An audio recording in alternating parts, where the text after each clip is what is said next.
आप सभी को मेरा नमस्कार। मैं आपके समक्ष लाला श्रीनिवास दास द्वारा रचित हिंदी का सर्वप्रथम मौलिक उपन्यास परीक्षा गुरु उपन्यास लेकर आई हूँ। यह उपन्यास आपके नेट सेट के लिए बहुत ही उपयोगी है, तो चलिए हम इसे प्रारंभ करते हैं। प्रकरण 28। फूट का काला मुंह। फूट गए हीरा की बिकानी कनी हाथ हाथ। काहू घाट मोल काहू बार मोल को लयो। टूट गई लंका फूट मिलियो जो विभीषण है। रावण समेत बंस आसमान को गयो।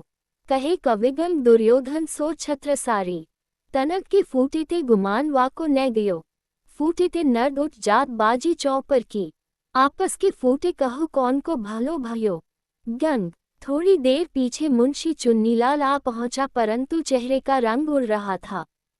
लाला से उसकी आंख ऊंची नहीं होती थी। प्रथम तो उसकी सलाह से मदन मोहन का काम बिगड़ा, दूसरे उसकी कृतघ्नता पर ब्रजकिशोर में उसके साथ ऐसा उपकार किया, इसलिए वह संकोच के मारे धरती में समाया जाता था। तुम इतने क्यों लजाते हो? मैं तुमसे जरा भी अप्रसन्न नहीं है, बल्कि किसी बात में तो मुझको अपनी ही भूल मालूम होती है। मैं लाला मदन मोहन की हर एक बात पर हद से ज्यादा जिद करने लगता था, परंतु मेरी वह जिद अनुचित थी। हर एक मनुष्य अपने विचार का आप धनी है। मैं चाहता हूँ कि आगे को ऐसी सूरत न हो और हम सब एकचित होकर रहें। पहुँच, मैंने तुमको इस समय इस सलाह के लिए नहीं बुलाया था।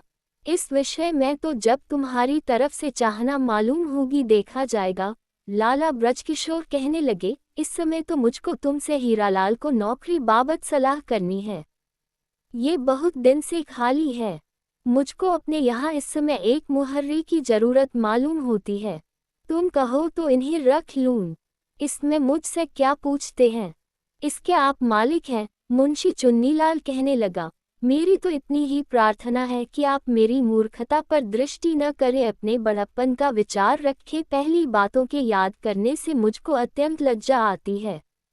आपने इस समय लाला हीरालाल को नौकर रखकर मुझे माफ कर दिया। मैं तुमको लज्जित करने के लिए यह बात नहीं कहता। मैंने अपने मन का निज भाव तुमको इसलिए समझा दिया है कि तुम मुझे अपना शत्रु न समझो। लाला ब्रजकिशोर कहने लगे, हिंदुस्तान के सत्यानाश की जड़ प्रारंभ से यही फूट है। इसी के कारण कौरव पांडवों का घोर युद्ध हुआ। इसी के कारण नंदवंश की जड़ उखड़ी। पृथ्वीराज और जयचंद की फूट से हिंदुस्तान में मुसलमानों का राज आया और मुसलमानों का राज भी अंत में इसी फूट के कारण गया। 100-125 बरस से लेकर अब तक हिंदुस्तान में कुछ ऐसे अप्रबंध, फूट और स्वेच्छाचार की हवा चली कि बहुधा लोग आपस में कट मरे। साहूजी में ईस्ट इंडियन कंपनी को देवी कोटे का किला और जिला देकर उसके द्वारा अपने भाई प्रताप सिंह से तंजौर का राज छीन लिया।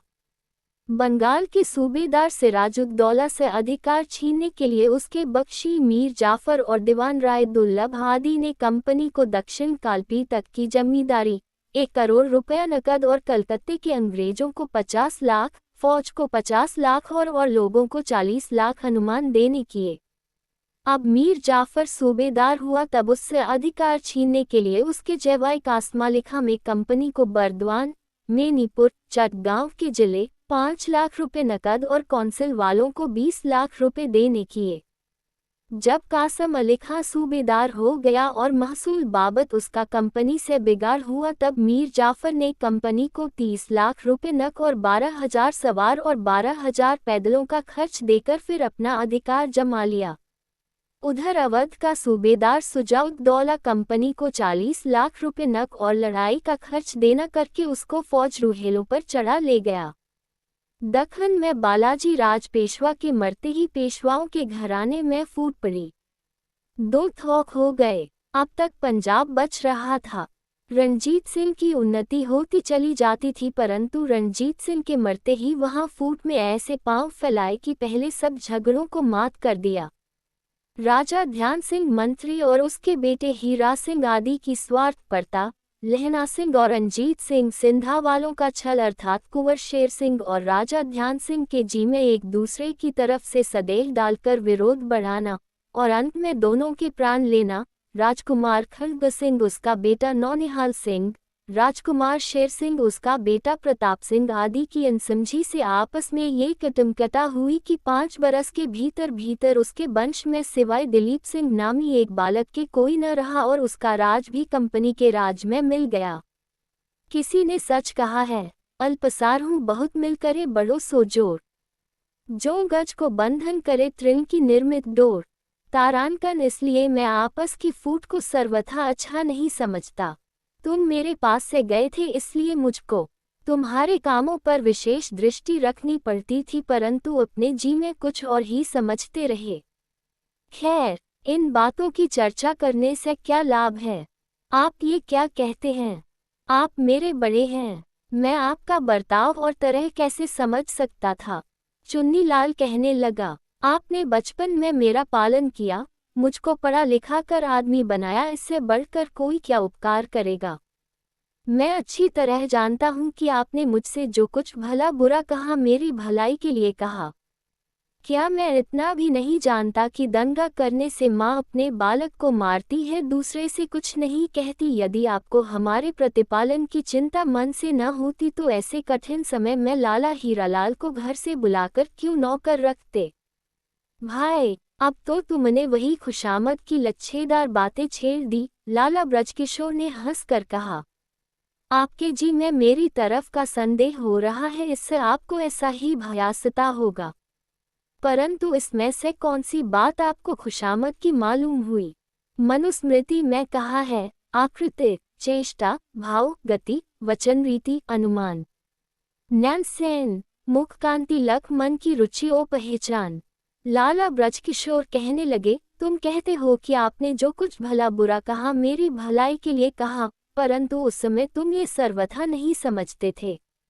तुम्हारे कामों से यह स्पष्ट जाना जाता था कि तुम मेरी बात से अप्रसन्न हो और तुम्हारा अप्रसन्न होना अनुचित न था, क्योंकि मेरी बातों से तुम्हारा नुकसान होता था। मुझको इस बात का पीछे विचार आया। मुझको इस समय इन बातों के जताने की जरूरत न थी, परंतु मैंने इसलिए जता दी कि मैं भी सच झूठ को पहचानता हूँ।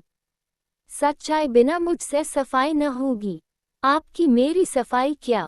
सफाई और बिगाड़ बराबर वालों में हुआ करता है। आप तो मेरे प्रतिपालक हैं, आपकी बराबरी में कैसे कर सकता हूँ? मुंशी चुन्नीलाल ने गंभीरता से कहा, ये तो बहानेबाजी की बात है। सफाई के ढंग और ही हुआ करते हैं। मुझको तुम्हारा भेद मालूम है, परंतु तुमने अब तक कौन सी बात खुल के कही? लाला ब्रजकिशोर कहने लगे, मैं पूछता हूँ कि तुमने मदन मोहन के यहाँ से सिवाय तनख्वाह के और कुछ नहीं लिया तो तुम्हारे पास 8-10 हजार रुपये कहाँ से आ गए? मिस्टर ब्राइट इत्यादि से तुम जो कमीशन लेते हो उसका हाल मैं उनके मुख से सुन चुका हूँ। तुम्हारी और शिम्भू दयाल की हिस्सा पत्ती का हाल मुझे अच्छी तरह मालूम है। हरकिशोर और निहाल चंद गली गली तुम्हारी धूल उड़ाते फिरते हैं। मैं नहीं जानता कि जब इसकी चर्चा अदालत तक पहुंचेगी तो तुम्हारे लिए क्या परिणाम होगा। मैंने केवल तुमसे सलाह करने के लिए ये चर्चा छेड़ी थी, परंतु तुम इसके छिपाने में अपनी सब अक्लमंदी खर्च करने लगे तो मुझको पूछने से क्या प्रयोजन है? जो कुछ होना होगा समय पर अपने आप हो रहेगा। आप क्रोध न करें, मैंने हर काम में आपको अपना मालिक और प्रतिपालक समझ रखा है। मेरी भूल क्षमा करें और मुझको इस समय से अपना सच्चा सेवक समझते रहें। मुंशी चुन्नीलाल ने कुछ डर कर कहा, आप जानते हैं कि कुंबे का बड़ा खर्च है, इसके वास्ते मनुष्य को 1000 तरह के झूठ सच बोलने पड़ते हैं। वृंद उदर भरन के कारणे प्राणी करत इलाज, नाचे बावे रणवीरे राचे काज काज। संसार की यही रीति है। प्रसंग रत्नावली में लिखा है, ज्ञान वृद्ध तप वृद्ध अरु बै के वृद्ध सुजान, धनवान के द्वार को सेवे भरित्य समान। तारांकन लाला ब्रजकिशोर कहने लगे, तुमको मेरी एकाएक राय पलटने का आश्चर्य होगा, परंतु आश्चर्य न करो। जिस तरह शतरंज में एक चाल चलने से बाजी नक्शा पलटता जाता है, इसी तरह संसार में हर एक बात में काम काज की रीति भांति रहती है। अब तक ये समझता था कि मुझको मदन मोहन से अवश्य इंसाफ मिलेगा, परंतु वह समय निकल गया। अब मैं फायदा उठाऊं या न उठाऊं, मदन मोहन को फायदा पहुंचाना सहज नहीं। मेरा हाल तुम अच्छी तरह जानते हो। मैं केवल अपनी हिम्मत के सहारे सब तरह का दुख झेल रहा हूँ, परंतु मेरे कर्तव्य काम मुझको जरा भी नहीं उभरने देते। कहते हैं कि अत्यंत विपरीत काल में महर्षि विश्वामित्र में भी चंडाल के घर से कुत्ते का मांस चुराया था। फिर मैं क्या करूं, क्या न करूं, कुछ बुद्धि काम नहीं करती। हो समय बीते पीछे आप इन सब बातों की याद करते हैं। अब तो जो होना था चुका। यदि आप पहले इन बातों को विचार करते तो केवल आपको ही नहीं, आपके कारण हम लोगों को भी बहुत कुछ फायदा हो जाता। तुम अपने फायदे के लिए तो वृथा खेद करते हो।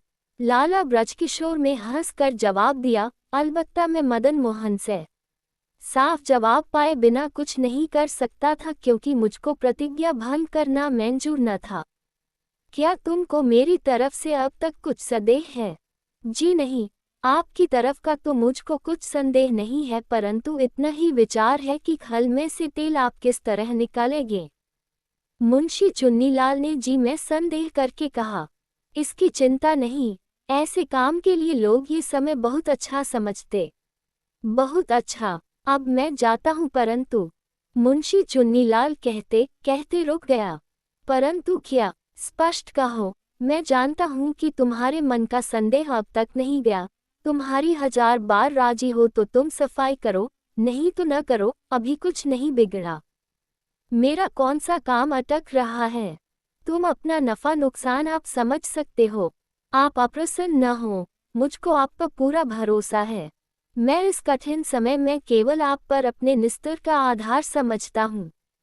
मेरी लायकी नालायकी मेरे कामों से आपको मालूम हो जाएगी, परंतु मेरी इतनी ही विनती है कि आप भी जरा नर्म ही रहे। इनकी बातों में बढ़ावा देकर इनसे सब तरह का काम ले सकते हैं, परंतु इन पर ऐतराज करने से यह चिढ़ जाते हैं। कल के झगड़े के कारण आज के तकाजे का संदेह इनको आप पर हुआ है, परंतु अब मैं जाते ही मिटा दूंगा। मुंशी चुन्नीलाल ने बात पलटकर कहा और उठकर जाने लगा।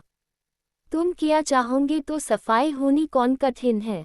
बुन प्रेरक ही ते होत है कारज सिद्ध निदान। चढ़े धनुषु ना चले बिना चलाए बान। सुजन बीच पर दुहुन को हरत कलह रसपूर।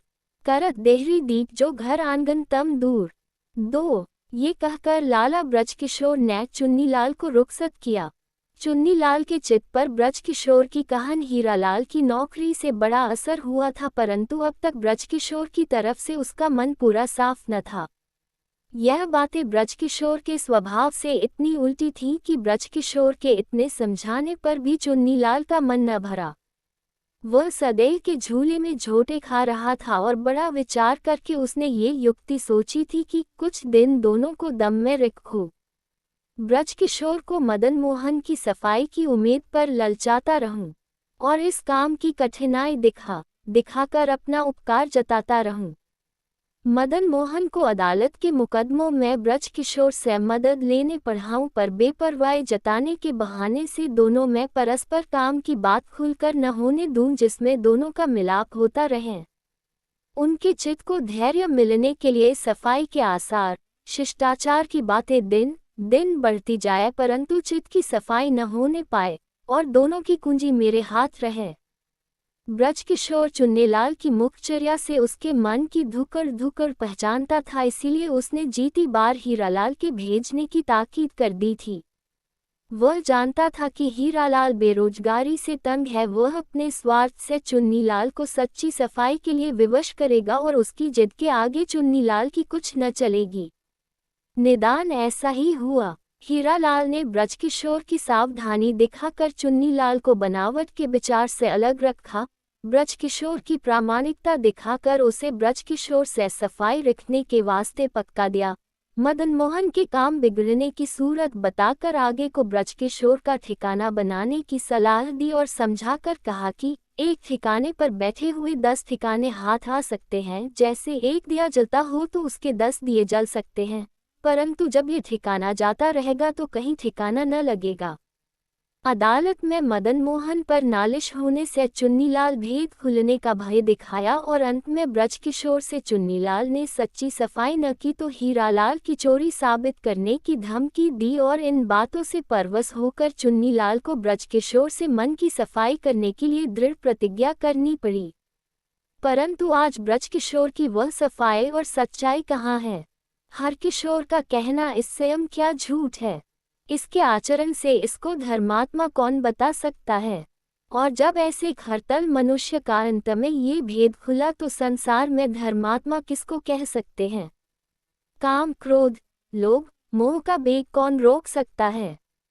परंतु ठहरो, जिस मनुष्य के जाहिरी बर्ताव पर हम इतना धोखा खा गए कि सवेरे तक उसको मदन मोहन का सच्चा मित्र समझते रहे, हर जगह उसकी सावधानी, योग्यता, चित्त की सफाई और धर्म प्रवृत्ति की बड़ाई करते रहे, उसके चित्त में और कितनी बातें गुप्त होगी यह बात सिवाय परमेश्वर के और कौन जान सकता है? और निश्चय जाने बिना हम लोगों की पक्की राय लगाने का क्या अधिकार है?